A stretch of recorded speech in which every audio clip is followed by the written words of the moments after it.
ओम प्ररंभ ओम प्ररंभ ओम प्ररंभ।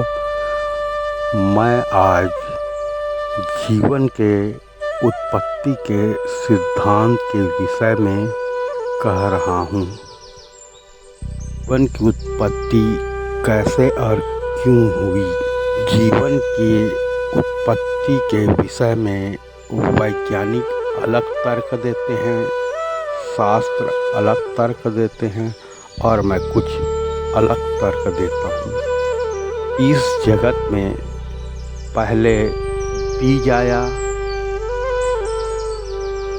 फल आया, वृक्ष आया। पहले अंडा आया कि मुर्गी आया। आम लोगों के बीच में यह प्रश्न कई युगों तक चलता रहा, पर आप मुझसे इस प्रश्न का उत्तर समझने का प्रयास करें।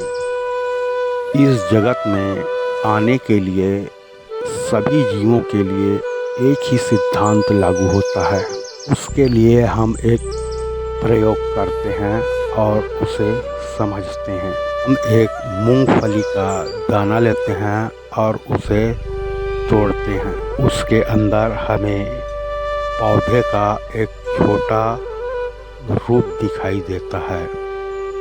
वही पौधा अंकुरित होकर बाद में बड़ा होकर वृक्ष बन जाता है। उसके बाद वह फल देने लगता है। इस प्रकार से यह प्रक्रिया चलता रहता है। तो मैं कैसे समझूं कि पहले बीज आया, वृक्ष आया कि फल आया। मैं यह कहता हूँ कि यह तीनों उस बीज में ही निहित है, उस बीज के अंदर ही समाहित है। वह अलग है ही नहीं।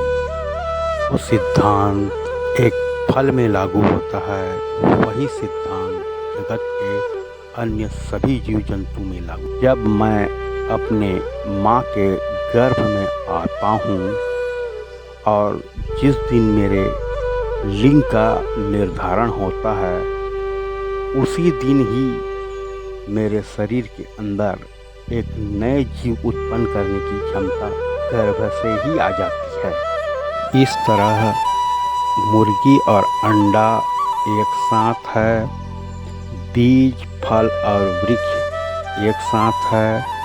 मेरे माता पिता और मैं एक साथ ही हूँ। और मेरे साथ जीवन की उत्पत्ति का गूढ़ रहस्य समझें। मेरे जन्म से पहले एक गीत के माध्यम से प्रश्न आया था, दुनिया बनाने वाले क्या तेरे मन में समाई, काहे को दुनिया बनाई। आओ इसे समझें, ईश्वर ने दुनिया क्यों बनाई। यदि ईश्वर शरीर के अंदर आता है तो ही इस जगत का वह एहसास कर सकता है। तभी उसे सुख और दुख का एहसास हो सकता है।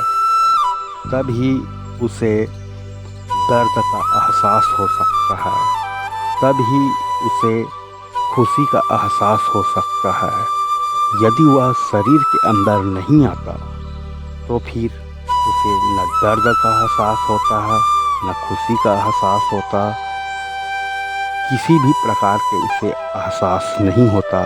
इसीलिए ईश्वर इस जगत में आया और इस सृष्टि का निर्माण किया।